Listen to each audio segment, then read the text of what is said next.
Hi, this is Anna Choi with Energy TV and Mojo Monday, which we do every Monday by 5 p.m. We post a question from our community of conscious entrepreneurs, and we'll put the link below that you can join for free and ask your questions under the Mojo Monday post. So if you haven't already subscribed below, and we can keep you posted of when things come up. But otherwise, today's question is, how do you transition from a job to your passion business or an entrepreneurial venture? I've gotten this question many times over the years, and the first thing is cash flow is what's going to dictate it, assuming that you are either a sole breadwinner or breadwinner of some sort. If you're not, it's going to be different, but let's assume that scenario first. Then first you need to actually do the math roughly, at least, or with your financial advisor, of what is your nut to crack each month that you need to just survive and pay your bills, which is the minimum, and then kind of what your goal is, a goal target number. Sometimes people do like what they were making and then what they would like to make. So there's three. There's like the minimum, assuming you make a little bit more than just to barely survive, although a lot of people are in that place too. But anyway, so that's the first thing, is figure out your cash flow need, the bare minimum number first, and then you will want 6 months to a year of that number. So take that number times 6 or 12 before you make the leap.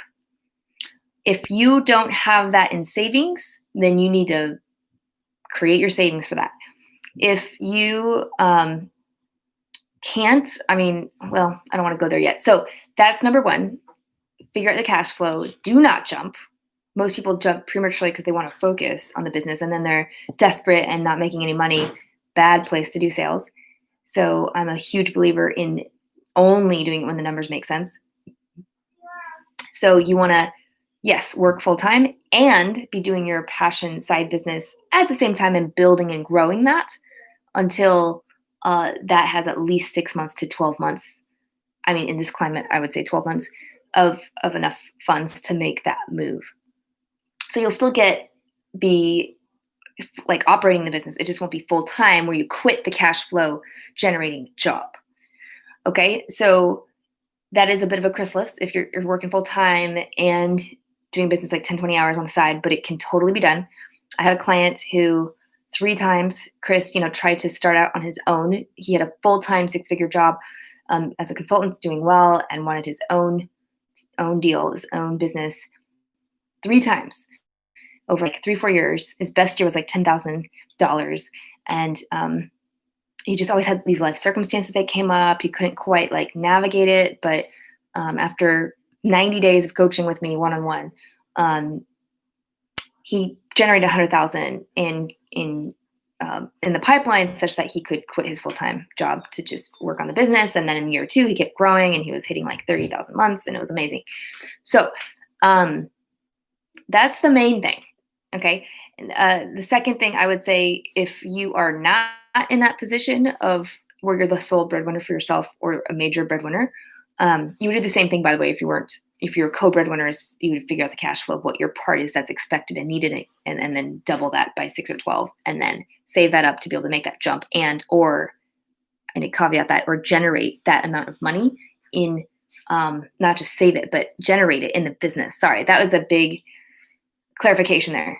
So you could do it if you saved it because you hate your job so much that you're like going to die, and then therefore you cannot wait that much longer. It's like toxic. In that case, you might cut off even sooner, but at least save for giving yourself space to explore.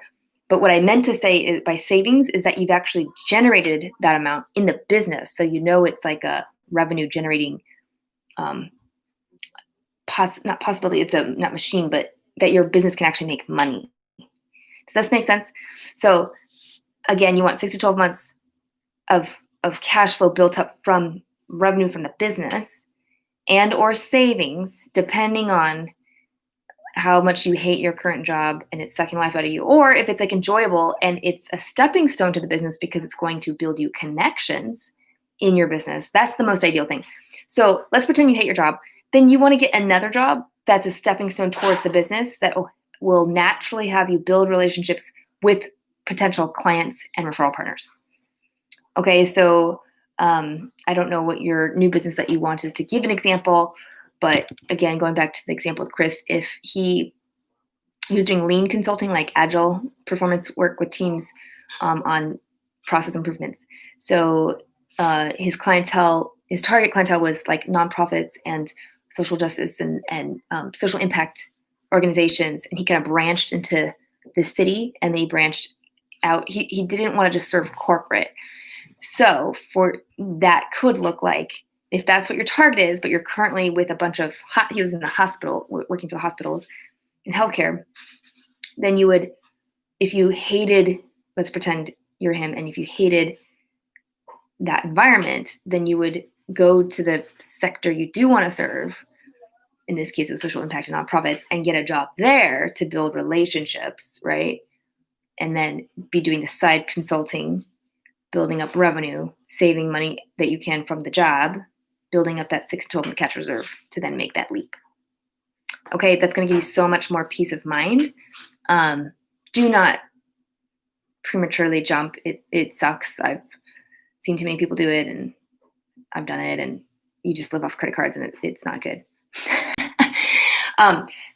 Needless to say, there are some people that are phenomenal that like magically in a few months can like generate multi-six figures. But let's just be practical a little bit. So especially if you don't have experience in business, that's also another factor as to how much, like if you've been an entrepreneur for like a decade, you know how to just like make something start going, then you only need like 6 months.